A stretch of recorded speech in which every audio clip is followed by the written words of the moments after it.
Good morning. আমাদের দিনরাত্রির নতুন আরেকটি ব্লগে আপনাদেরকে স্বাগত। আশা করি সকলে ভালোই আছেন। আজ সোমবার। আজ আমার আর উত্তমের জীবনের একটা বিশেষ দিন, তাই দুজনেই ছুটি নিয়েছি। সকাল থেকে আমার শরীরটা ভালো নেই, জ্বর এসেছে। উত্তম আর আমি অনেক দিন ধরে একটা জায়গায় যাব বলে ঠিক করে রেখেছি, কিন্তু কিছুতেই সময় করে উঠতে পারছি না, আর যাওয়াও হচ্ছে না। আর যেদিন ছুটি থাকে সেদিন ওই ইনস্টিটিউটটাও বন্ধ থাকে, তো একটা ওয়ার্কিং ডেতেই আমাদেরকে যেতে হবে। তাই ভেবেছি আজকের এই বিশেষ দিনে আমরা তো বাড়িতেই আছি, আর আমাদের যে প্রোগ্রামটা আছে সেটা আমরা সন্ধ্যের দিকে রেখেছি, তো দিনের বেলায় মানে দুপুরবেলায় খেয়ে দিয়ে উঠে আমরা ওই ইনস্টিটিউটটাতে যাব। আজকের মেনুতে আছে গরম ভাতে ঘি আর একটা নিরামিষ তরকারি শীতের সবজি দিয়ে, আর আছে মুগ ডাল দিয়ে লাউ ঘন্ট। রাতে যেহেতু বাইরে খেতে যাব সেই জন্য আর কিছু রান্না করিনি।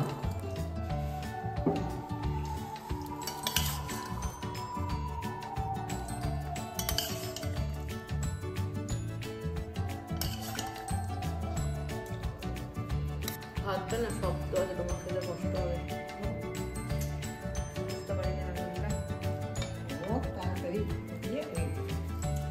কি হতে পারো তো, সকালের এইটুকু ভাত ছিল, বসিয়ে দিয়েছে, মানে যে ভাতটা চেক করেছি ওটা মানে সকালের ভাত চেক করেছি, এবার যে নামিয়ে দিয়েছি মা এখন যদি তো তার মানে আমি সকালে ওই ভাত সকালে ছিল, এইটুকু ছিল।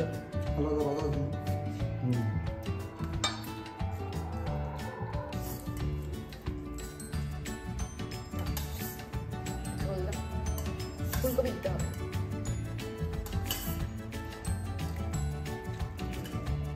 না মূল্য আছে, মূল্য দাও না।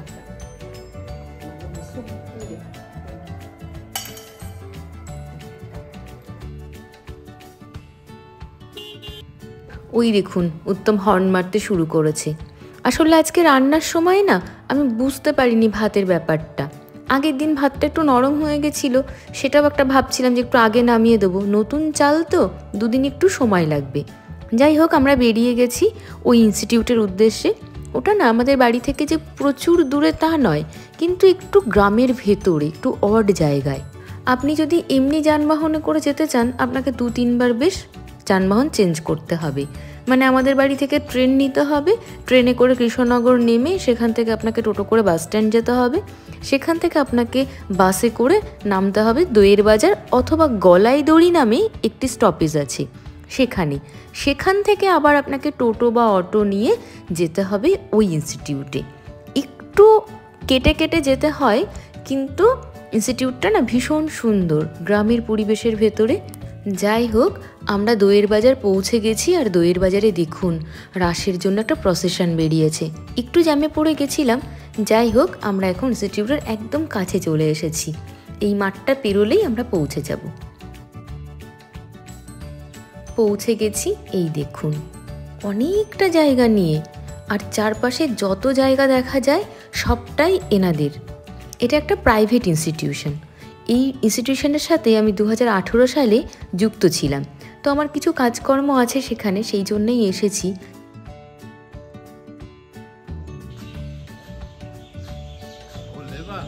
এটা কোথা থেকে এনে লাগিয়েছেন? কি সুন্দর! আমি এই কালারের বকফুল দেখিনি এর আগে। মানে দেখেছি সাদা রঙের বকফুল, যেটা কমন আমাদের এই দিকটাতে হয়, কিন্তু এই পার্পল কালার, এটা তো পার্পল না, এটা কেমন একটা মেরুন কালার না? বর্ষাকালে হবে নাকি? এগুলো ফুটে গিয়ে কিছুদিন থাকবি তবে হয় নাকি এটা বানাইতে পারে। না, ওটা তো শীত। ওইটাই তো এই যেটা ধরছে ওইটাই তো। এই দেখুন কি সুন্দর রংটা। যাই হোক, বকফুলগুলোকে দেখতে পেলেন? আমি কয়েকটা নিয়ে নিয়েছি, কালকে বড়া বানিয়ে খাবো।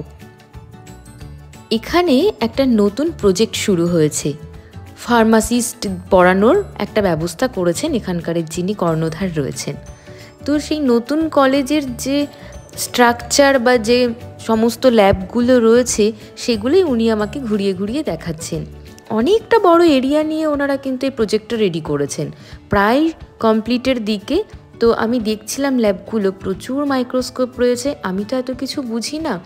আর অনেকগুলো ল্যাবরেটরি রয়েছে, কিভাবে বিভিন্ন আপনার এই বেল বা বিভিন্ন শাকসবজি বা বিভিন্ন গাছগাছালি থেকে, ফলমূল থেকে, সবজি থেকে ওষুধ তৈরি করা হয়, সেগুলোও দেখলাম ওই চার্টে না ডিসপ্লে করা রয়েছে। এই দেখুন, মেডিসিনাল প্ল্যান্ট বেল থেকে কিভাবে কি হয় সেটা এখানে কিন্তু ডিসক্রাইব করা রয়েছে। আপনারা চাইলে এখানে পজ করে দেখে নিতে পারেন। আর এটা হচ্ছে আলফা আলফা প্ল্যান্ট, এখান থেকেও মেডিসিন তৈরি হয়, কিভাবে কি না হয় সেগুলো সব কিন্তু পজ করে আপনার এখান থেকে দেখে নিতে পারেন। আর এই যে ইনজেকশন কি করে দেওয়া হয় কোন জায়গায়, সেটার জন্য এখানে একটা দেখছি একটা ইউনিট বানিয়েছেন ওনারা। এখান থেকে আপনারা বুঝতে পারবেন স্টুডেন্টরা যখন এখানে প্র্যাকটিস করবে তাদের ল্যাবের ব্যবস্থাই করা হয়েছে এখানে। এই কলেজটি আপনার ওই দইয়ের বাজার থেকে একটু এগিয়ে এসে বাঁ হাতে একটা রাস্তা বেরিয়ে যাচ্ছে, সেই রাস্তাটা দিয়ে এগিয়ে আসলে পারেই তিলকপুর নামে জায়গাতে কলেজটি অবস্থিত। ফার্মাসিস্ট পড়ানোর ব্যবস্থাই এখানে করেছেন যিনি কর্ণধার রয়েছেন। ফার্মাসিস্টের কিন্তু দুটো পার্ট রয়েছে, বি ফার্মা রয়েছে, এম ফার্মা রয়েছে। বি ফার্মা হচ্ছে 4 ইয়ার্সের একটা কোর্স, 8টা সেমিস্টার রয়েছে সেখানে। আর এম ফার্মা কিন্তু 2 ইয়ার্সের কোর্স। প্রথমে এনারা বি ফার্মাটাই এই কোর্সই এখানে চালু করছেন।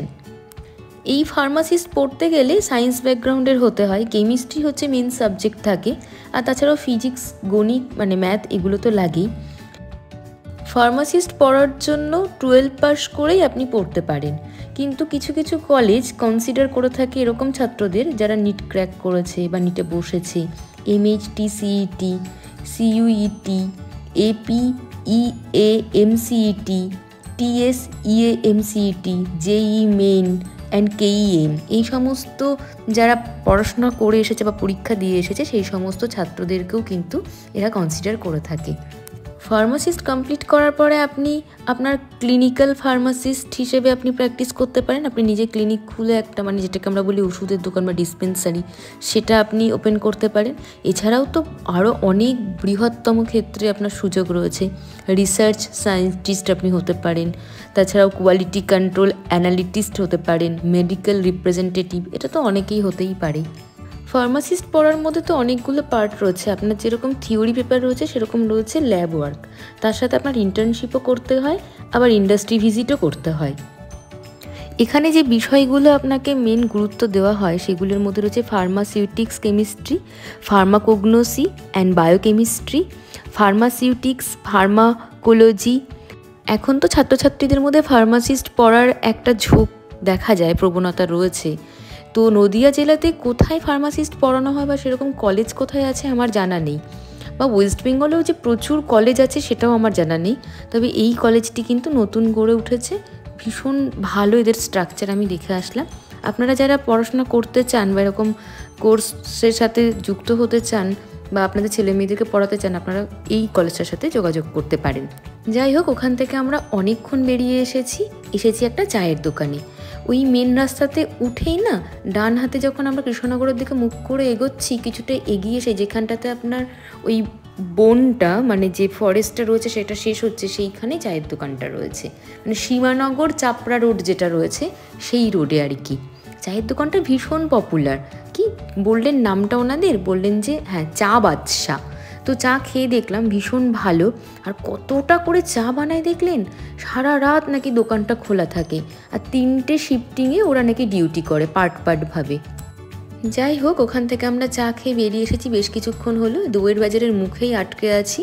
তার কারণ হচ্ছে এই যে প্রসেশন বেরিয়েছে, যখন যাই তখন এত ভিড় ছিল না, এত লোকজনও ছিল না। হাজার হাজার লোক রাস্তার পাশ দিয়ে দাঁড়িয়ে দেখছে, খুব সুন্দর করে ওরা সাজিয়েছে, মানে ভীষণ ভালো। কিন্তু এই যে সাধারণ মানুষের যাতায়াতের একটু সমস্যা, একটাই দিন চলুন মেনে নেওয়া যেতেই পারে।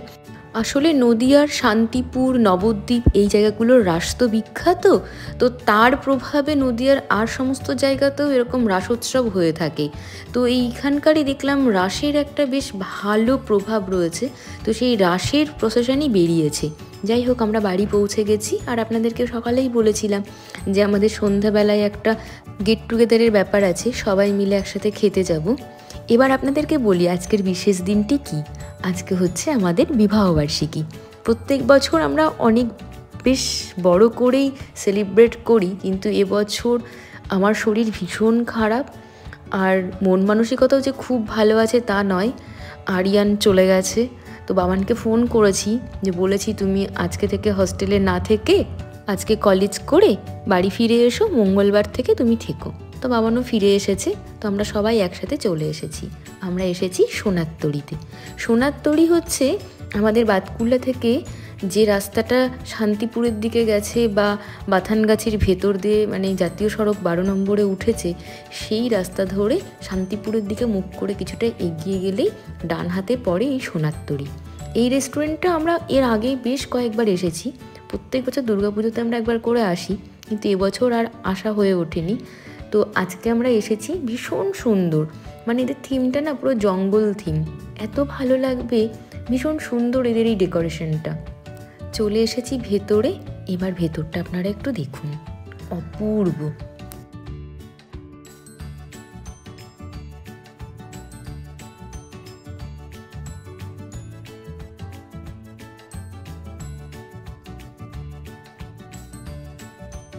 আমরা দোতলাতে বসবো, চলুন ওপরে যাই। আর ওপরটা না একটা বড় গাছ আছে, দাঁড়ান আপনাদেরকে দেখাই।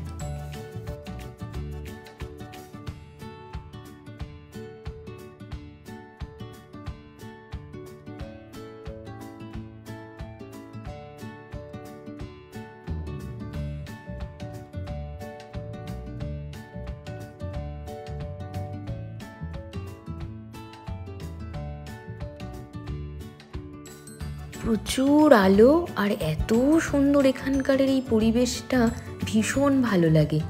আর এদের এই রেস্টুরেন্টটাতে না আমার সব থেকে বেশি ভালো লাগে কাবাব।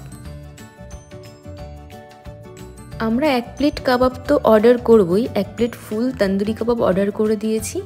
আর কি নেওয়া যেতে পারে সেটা এখন একটু মেনু কার্ডটা দেখে নিই, তারপরে অর্ডার দিয়ে দেবো। সব খাবার ওরা একসাথে আমাদেরকে সার্ভ করে দিয়েছে।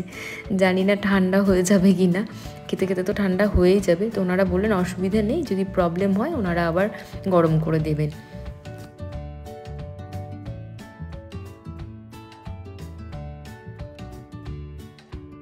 দিদির সকাল থেকে ভীষণ মন খারাপ ছিল, ও ওঠেওনি, স্নানও করেনি, সারাদিন শুয়েছিল।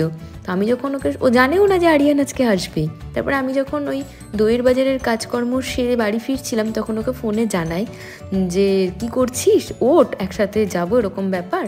তো ও তখন অবাক হয়ে যায় আরিয়ানের কথা শুনে, মানে আরিয়ান যে বাড়ি ফিরবে সেটাও জানে না। তো ও তারপরে ভীষণ খুশি হয়ে যায় অ্যান্ড রেডি হয়ে আমাদের সাথে আসে।